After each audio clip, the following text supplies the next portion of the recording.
শুভ সকাল বন্ধুরা, এখন বাজে সকাল 11টা আর এখন থেকেই আমি আমার আজকের ব্লগটা শুরু করছি, অবশ্যই তোমাদেরকে সাথে নিয়ে।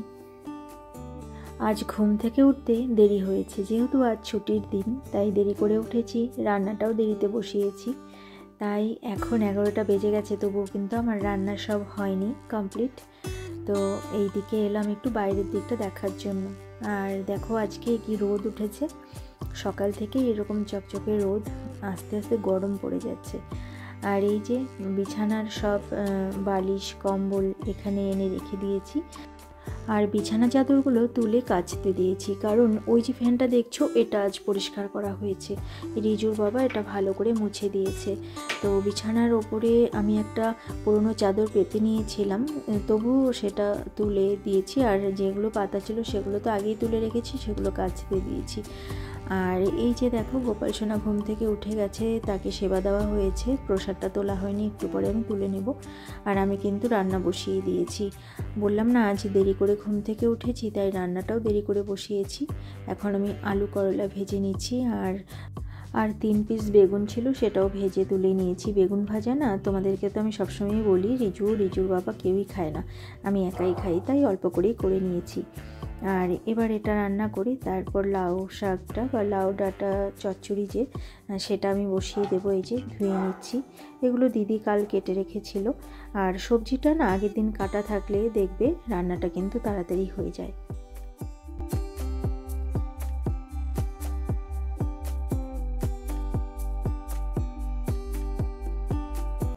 আলু করলা ভাজা আমার হয়ে গেছে, সেটা নামিয়ে রেখেছি। আমি সেই কড়াইতেই আবার একটু তেল দিয়ে এই দেখো লাউ শাকটা বসিয়ে দিলাম।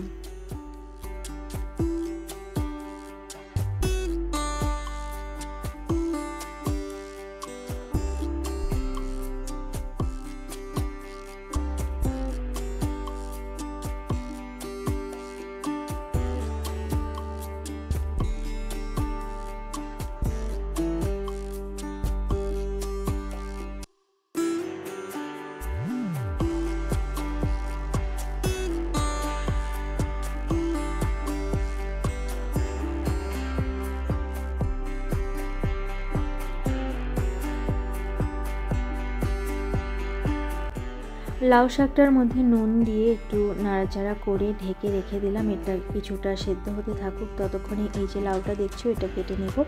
আজকে করব লাউ চিংড়ি। এই যে চিংড়ি মাছ ফ্রিজ থেকে বের করে জল দিয়ে রেখেছি, যাতে বরফটা তাড়াতাড়ি ছেড়ে যায়। আর অল্প একটু চিংড়ি মাছ, অল্প করেই রান্না করব। এইদিকে দেখো লাউ শাকটা আমার সেদ্ধ হয়ে গেছে, আর একদম সেদ্ধ না, হালকা সেদ্ধ করে নিলাম। আর এই যে মশলা দিয়ে নাড়াচাড়া করতে করতে সেদ্ধ হয়ে যাবে বাকিটা। আর এটা আমি মেথি আর রাঁধুনি ফোড়ন দিয়েছি, আর লাউ শাকটা দেওয়ার পর নুন দিয়েছি, চেরা কাঁচা লঙ্কা দিয়েছি, আর একটু ধনে গুঁড়ো দিয়েছি নামানোর আগে। হলুদ মিষ্টি এগুলো তো দিতেই হবে। তো ওটা রান্না আমার প্রায় হয়ে গেছে, এবার আমি নামিয়ে নেব। আর লাউগুলো আমার খোসা ছাড়ানো হয়ে গেছে, এবার লাউগুলো ঝিরিঝিরি করে আমি কেটে নেব। আর দেখো এদিকে কিন্তু চিংড়ি মাছটা আমি ভেজে নিচ্ছি।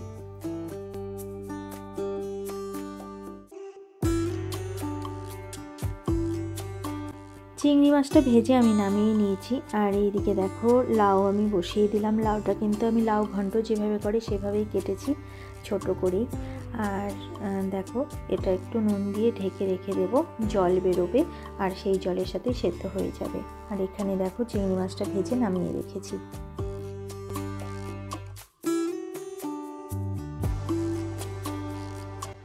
লাউটা দেখো আমি ঢেকে রেখেছি, আর এইদিকে মসুর ডাল বসিয়ে দিয়েছি সেদ্ধ করতে। রিজুর জন্য যত কিছুই রান্না করা হোক না কেন মসুর ডাল ওর লাগবেই। যে কোনো ডাল হলে খায়, কিন্তু মসুর ডালটা সবচেয়ে ভালো খায়, সেটাই পছন্দ করে। আর অন্য ডাল তো আর প্রতিদিন আমি করি না, মসুর ডালটাই প্রতিদিন করা হয়, বিশেষ করে রিজুর জন্য। আর দেখো তোমাদের সাথে কথা বলতে বলতে চিংড়ি মাছগুলো আমি লাউয়ের মধ্যে দিয়ে দিলাম। এবার এটা আর একটু রান্না হওয়ার পর নামিয়ে নেব। আর নামানোর আগে একটু মিষ্টি দিয়ে দেব, কারণ লাউ ঘন্ট বা লাউ চিংড়ি যাই হোক না কেন লাউয়ের যে কোনো রেসিপিতে একটু মিষ্টি দিতে হয়, তা না হলে খেতে কিন্তু ভালো লাগে না। এইদিকে ডালটা আমার প্রায় সেদ্ধ হয়ে এসেছে, তো এগুলো হতে থাকুক, ততক্ষণে আমি চলে যাই এইদিকে একদম গুছানো হয়নি। এবার আমি বিছানা চাদরটা আমি পেতে নেব, নিয়ে তারপরে আমি এইগুলো রেখে দেবো বিছানায়। এই দেখো বিছানাটা আমার গুছানো হয়েছে, বালিশ কম্বল এগুলো এনে রেখে দিয়েছি বিছানায়। এবার আমি সোফাটা গুছিয়ে নেব। আর এই ঘরের ওই বিছানার ওই দিক দিয়ে অনেক ঝুল জমে গেছিলো, অনেক দিন থেকে ভাবছিলাম যে পরিষ্কার করব, কারণ দিদি তো ওই দিকটা করতে পারে না, কারণ তার তো বিছানায় উঠে তারপরে করতে হবে ঝাড়ু দিয়ে ওই পাশটা পরিষ্কার, তাই দিদি ওই পাশটা আর পরিষ্কার করতে পারে না।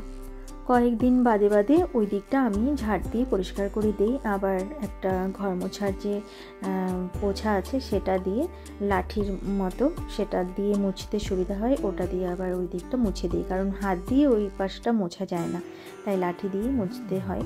তো সেটা আমি করি ওইটুকু কাজ। আর এখানে যে কার্পেটটা পাতা ছিল রিজুর বইয়ের টেবিলের সামনে, সেটাও কিন্তু আমি তুলে দিয়েছি। আর সেটা তুলে দিয়েছি বলেই ওই দিকটা ঝাড় দিতে আমার সুবিধে হয়েছে, অনেকটাই নোংরা জমে গেছিলো। যাই হোক, ওই ঘর আমার পরিষ্কার করা হয়ে গেছে। ড্রেসিং টেবিলের ওই দিকটাও আমি ভালো করে পরিষ্কার করে নিয়েছি।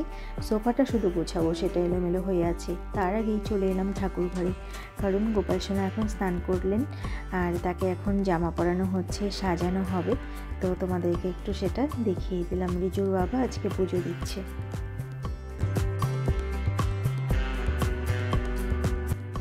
শুভ বিকেল বন্ধুরা, এখন কিন্তু দুপুর গড়িয়ে বিকেল হয়ে গেছে আর আমাদের স্নান খাওয়া দাওয়া সবারই কমপ্লিট হয়ে গেছে। রিজু এখানে পড়তে বসেছে, রিজুর বাবা খেয়ে দিয়ে একটু বিশ্রাম করছে আর আমি আমার কাজ করছি। জানালাগুলো বন্ধ করতে হবে, তার আগে ভাবলাম বাইরের দিকটা একটু ভালো করে দেখে নিই, কারণ জানালা বন্ধ করে দেব আর তোমাদেরকেও একটু ভালো করে দেখিয়ে দিচ্ছি। আজকে খুব রোদ উঠেছিল, দেখো এখনও হালকা রোদ আছে আর আকাশটাও বেশ পরিষ্কার ছিল। যাই হোক বন্ধুরা, এখন আমি তাহলে আমার কাজগুলো করে নিয়ে একটু বিশ্রাম করি। তোমাদের সঙ্গে দেখা হচ্ছে সন্ধ্যের সময়।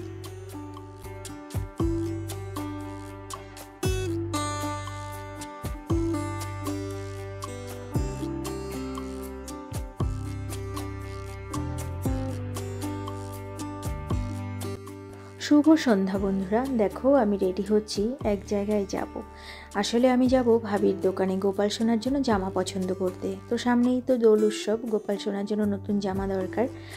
আর ভাবি অনেক সুন্দর সুন্দর জামা বানিয়েছেন, তো আমাকে কয়েকটা জামার ছবি পাঠিয়েছিলেন। আর ভাবি যখনই নতুন কোনো ডিজাইনের জামা বানান গোপাল সোনাদের জন্য, তো আমার গোপাল সোনাকে প্রথম জামাটা উনি বানিয়ে দেন, তারপরে বাকি গোপাল সোনাদের জন্য জামাগুলো বানিয়ে দেন। তো অনেকগুলো জামা বানিয়েছে, সেগুলো বিক্রি করবে। তো প্রথম জামাটা আমি নিয়ে আসবো আমার গোপাল সোনার জন্য, তারপরে বাকিগুলো ভাবি অন্য সবাইকে দেবে। তো এখন আমি যাচ্ছি সেই জামাগুলো পছন্দ করার জন্য। আর আমি দুটো জামা নেব, ভাবিকে বলেছিলাম 3টে জামা নেব। আমার শ্বশুরবাড়িতে যে গোপাল সোনা আছে, ছোট্ট গোপাল সোনা, তার জন্য, আর আমার কেশবের জন্য, আর আমার ছোটদির যে মাধব আছে তার জন্য। তাই আমি একটু রেডি হয়ে পরিপাটি হয়ে নিচ্ছি। আর রিজু এখানে পড়তে বসেছে, ওর বাবা গেছে একটু বাইরে, ওর বাবা এখনই চলে আসবে। আর দেখো আমি চলে এসেছি ভাবির দোকানে। এই যে কত সুন্দর সুন্দর জামা বানিয়ে রেখেছে, এগুলো সব হোলির জন্য। আর হোলির জন্য বানানো হয়েছে বলেই মাল্টি কালার বানানো হয়েছে। মাল্টি কালারের মধ্যে কোনোটা দেখো আবার গোল্ডেন জরি দিয়েছে, কোনোটা দিয়েছে সিলভার জরি, আবার কোনোটা সুন্দর যে সুতোর পাড়গুলো হয় সেগুলো বসিয়ে দিয়েছে। কত ভালো লাগছে দেখতে, তাই না? তো এখান থেকে আমি দুটো জামা বেছে নিলাম আর একটা অর্ডার দিয়ে গেলাম, সেটা একটু ছোট সাইজের বানাতে হবে, তাই সেটার অর্ডার দিয়ে গেলাম। আর দুটো জামা এখান থেকে বেছে আমি নিয়ে যাব। আর ভাবি যে গোপালের জামাগুলো বানান সেগুলো যে এত সুন্দর হয়, পরাতেও বেশ সুবিধে, ধুলেও এগুলো নষ্টও হয় না। আমার তো গোপাল সোনাকে যত জামা পরানো হয় সব ভাবির দেওয়া, ভাবির বানানো। আর এখন আমার দিদিও এই ভাবির থেকেই জামা নেয় গোপাল সোনার জন্য, আমিও অনেক সময় কিনে দিই গোপাল সোনাকে এই ভাবির এখান থেকে। আর আমার গোপাল সোনা তো সবগুলো জামাই পরে ভাবির বানানো জামা। আসলে এই জামাগুলো খুব টেকসই হয়, কাপড়গুলোও ভালো, সেলাইও ভালো, আর পরাতেও বেশ সুবিধে, আর ধুলেও কিছু হয় না। কিন্তু দোকান থেকে যে জামাগুলো কেনা হয় সেগুলো কিন্তু একটা ধোয়ার পরেই জরিগুলো নষ্ট হয়ে যায়, খারাপ হয়ে যায়, কিন্তু এগুলো তা হয় না, অনেক দিন থেকে পরানো যায়, অনেক দিন ধরে পরানো যায় গোপাল সোনাকে। আবার জলে কেচে দিলেও এগুলো কিছু হয় না। তো দেখো কত জামা বানিয়ে রেখেছে, আর এগুলো সব গরমের জন্য বানিয়েছে, আর সামনে গরম আসছে তো এখন থেকেই অনেক জামা বানিয়ে রেখেছে। আরও আছে ভেতরে একটা বাক্সের মধ্যে অনেকগুলো জামা আছে, সেগুলো এখন আর আমি দেখলাম না। ভাবি সেটাই আমাকে বলছিলেন যে অনেকগুলো জামা আমি বানিয়ে রেখেছি গরমকালের জন্য, তো সেগুলো ধীরে ধীরে সব বিক্রি হয়ে যাবে। আর এখানে দেখো ভাইয়াও বসে আছেন। তো এখান থেকে আমার জামা পছন্দ করা হয়ে গেছে, আমার যে জামাগুলো পছন্দ হয়েছে আমি নিয়েছি।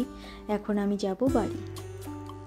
আরেকটা কথা, আমার যারা জলপাইগুড়ির বন্ধুরা আছো তাদের বাড়িতে যদি গোপাল সোনা থেকে থাকেন তাহলে কিন্তু তোমরা এখান থেকে জামা নিতেই পারো। জামাগুলো সত্যি খুব সুন্দর। আমি আমার গোপাল সোনাকে পরাই, অনেক বছর থেকে পরাই, তাই তোমাদেরকে বলছি। আর দেখো জামাগুলো এত সুন্দর করে বানানো, কি আর বলবো। নিয়ে যদি একটা ব্যবহার করো, গোপাল সোনাকে পরাও, তাহলেই বুঝতে পারবে যে কতটা সুন্দর। এবার আমি চলে এলাম ঘরে। আমি কিন্তু তখন সন্ধ্যা প্রদীপ দেইনি, সন্ধ্যা প্রদীপ না দিয়েই আমি গেছিলাম তাড়াতাড়ির জন্য। আরেকটা কাজও আমার ছিল, সেটাও আমি করে এলাম। এখন আমি সন্ধ্যা প্রদীপ দিলাম। আর দেখো আমি এই দুটো জামা এনেছি, একটা আমার কেশব সোনার জন্য আর একটা আমার মাধব সোনার জন্য। একই রকম, শুধু একটাতে গোল্ডেন জরি লাগানো আছে আর একটাতে সুতোর যে বর্ডারগুলো থাকে ওটাকে যে কি বলে, এই যে সুতোর এই যে লেস লাগানো থাকে, লেস বলে, তো এই লেসটা লাগানো আছে আর ওপর দিয়ে গোল্ডেন জরি লাগানো আছে। দেখতে কিন্তু বেশ সুন্দর দুটো জামাই। তো আমি রেখে দিলাম, আমি যখন বাড়ি যাব তখন আমি মাধব সোনারটা নিয়ে যাব আর কেশব সোনারটাও পরাবো। এবার আমি জানালার পর্দাগুলো নামিয়ে দেব, এগুলো আর নামানো হয়নি বিকেলে, তো এগুলো নামিয়ে দিয়ে এখন আমি সোফাটা একটু ভালো করে ঠিকঠাক করে নেব, নিয়ে তারপরে আমি চলে যাব অন্য কাজে।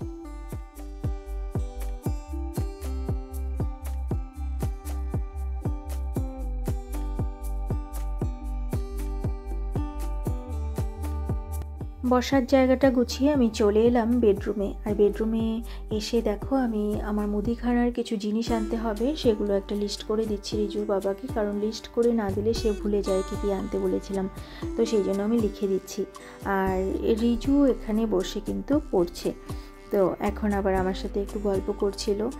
আর ওর পরীক্ষাটা এতদিন থেকে শুরু হয়েছে না, খুব লম্বা টাইম থেকে পরীক্ষা হতে থাকে, পড়তে পড়তে ওর আর ভালো লাগে না, তাই এখানে আমার সাথে একটু গল্প করছে আবার পড়ছে। তো আমিও ওর সাথে কথা বলতে বলতে লিস্টটা বানিয়ে নিলাম।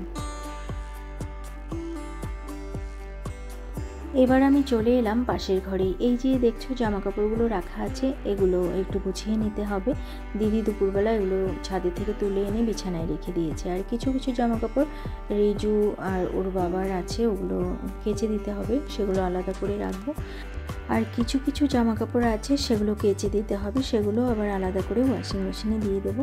আর দেখো এই যে আমার জামা কাপড় সব গুছানো হয়ে গেছে, এবার আমি বিছানাটা পরিপাটি করে গুছিয়ে নেব।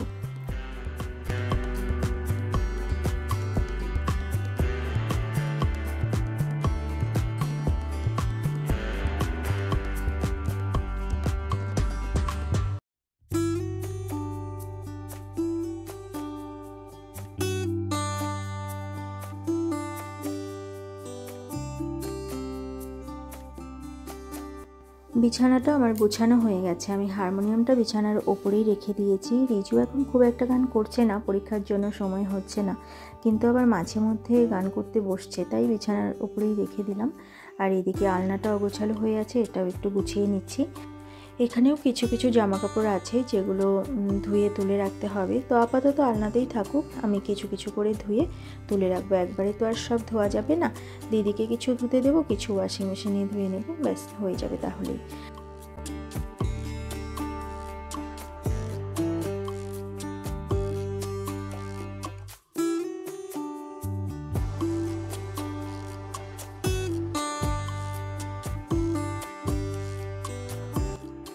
আলনাটা গোছানো আমার হয়ে গেছে, এবার আমি চলে এলাম এইদিকে। ঠাকুর ঘরের পর্দাটা ভালো করে বন্ধ করে দিলাম। তোমরা তো জানোই পুজো দেওয়ার পর ধূপকাঠি জ্বলতে থাকে, তাই পর্দাটা একটু ফাঁকা করে রাখি ঠাকুর ঘরের। তো এখন ধূপকাঠিটা নিভে গেছে, জ্বলে শেষ হয়ে গেছে, তো ঠাকুর ঘরটা এখন বন্ধ করে দিলাম। আর এই যে জায়গার জিনিস সব জায়গা মতো রেখে দিই। এতক্ষণ ভিডিও বানাচ্ছিলাম, তো ট্রাইপডটা দরকার পড়েছিল, এখন এটার দরকার নেই, এখন এটা এখানে রেখে দিলাম। যেহেতু কাল রিজুর স্কুল আছে, তাই ওর ইউনিফর্মটা গুছিয়ে আমি এক জায়গায় রেখে দেবো সব কিছু, যাতে সকালবেলা উঠে হাতের কাছে সব পাওয়া যায়। আর বন্ধুরা, আজকের মতো ব্লগটা আমি এখানেই শেষ করছি। আবার অন্য কোনো দিন অন্য কোনো নতুন ব্লগ নিয়ে তোমাদের সামনে হাজির হয়ে যাব। ততক্ষণের জন্য তোমরা ভালো থেকো, সুস্থ থেকো আর হাসি খুশি থেকো। আমার এই ব্লগটা যদি তোমাদের ভালো লেগে থাকে তাহলে একটা লাইক করে দিও। আজকের মতো এখানেই আসছি। ভালো থেকো তোমরা সবাই।